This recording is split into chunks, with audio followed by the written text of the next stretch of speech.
Men aren't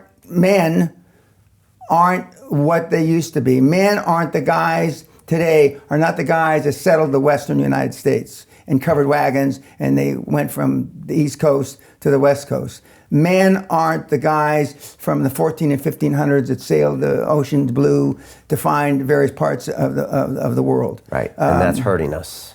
I mean, in a devastating manner. Because they're not pulling the trigger and not taking action and risks, which is how we survived. Correct. Instead, they are having self-esteem issues. Correct. Because they're being told that you shouldn't be aggressive, the patriarchy is bad, you have privilege, and you need to tone it down. Correct. Well, not just tone it down, not have it. Right.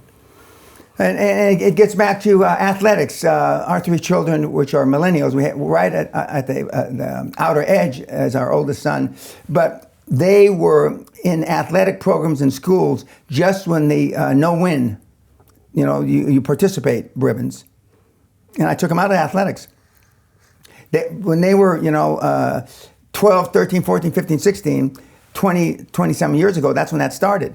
And that was the beginning of the deterioration of in my judgment, manly education. Now, so you're fighting back against that. Correct. And so this is a social experiment as much as a business. You're making it sound better than it is. That's not how I thought of it.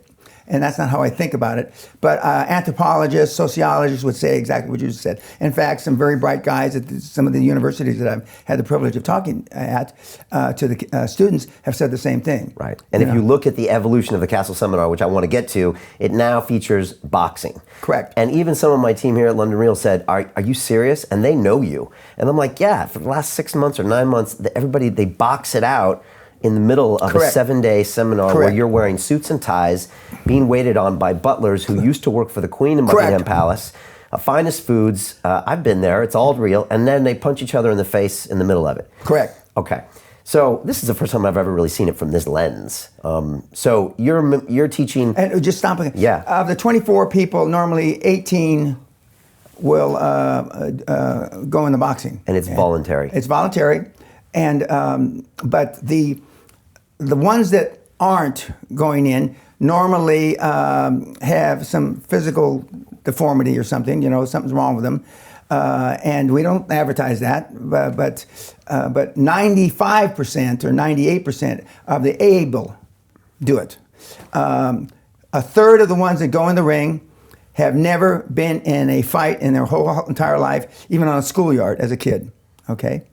The one that I have on social media where that guy is throwing a right, overhand right, and on a guy, he was hitting a Canadian guy. That's a PhD in mechanical engineering from whatever, the Max Planck Institute in Germany, and he had never thrown a punch. He was scared, trembling before he got in the ring, okay? And he had never been disciplined as a kid. He's never been screamed at as a kid. He never, he was a goody little two-shoes, PhD, and... He was in his suit when he threw the punch, right? No, he wasn't. In the early days, some of the guys were wearing barefoot in their suits. Some of the guys, because they weren't going to fight, and then they got involved in the moment. They hadn't brought the right shit, so then they got involved in the moment, because the guys enjoy it.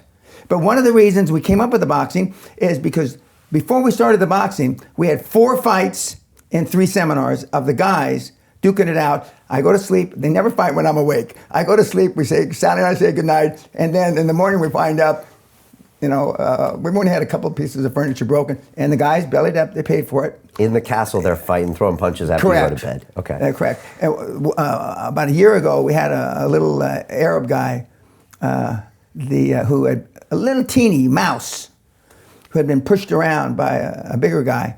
And graduation night, he cold-cocked him as he was walking through the main hall. Okay, but that's all your fault, right? Because you're alpha, everybody up that week. The adrenaline is pumping. I mean, some of the guys didn't even know what an adrenaline rush was.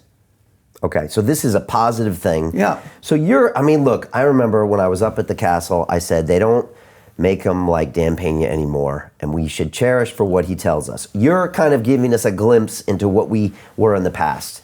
And you're trying to remind us that there were good things there. Yeah. And what do you say against all the people that say, well, violence isn't the solution, and we should embrace the feminine side, and all of that stuff. Okay, I'll say if love worked, there would be no personal development. Love doesn't got the job done. Okay? Love doesn't work. Religion doesn't work. Nothing works other than if you have self-esteem as a human being. You're a better person, you're a better father, you're a better husband, better wife, whatever the hell, you know, you're a better citizen. You take life more serious if you have self-esteem, if you have self-worth. I said at dinner the other night, Gallup poll did in 2016-17 a study. 86.6% of the people on the planet, of the 7.6 or 7 billion, are unhappy. They've locked out. They're not looking for anything in life. And I say I'd like to find the 13%, because most people are living hand to mouth. Most people are living paycheck to paycheck. Okay, that's why your programs are so successful, because you give them alternatives. Okay, that's why Dan Logue's programs are so successful, because he gives them alternatives, and the alternatives aren't being taught. When I was at these various universities I've had the privilege of speaking at, one of the first questions I ask is, how many classes have you had in buying a business? How many classes have you had in selling a business? No hands go up. How many classes have you had? This is the business schools. Right. How many classes have you had in leadership? None. Except for Naval Academy more recently, none. Well, then how in the fuck, what are they teaching you here? You know? If you don't know how to buy a business, sell a business, and you can't lead the people, but they're not being taught. There's that many. You're trying to change all that. Correct.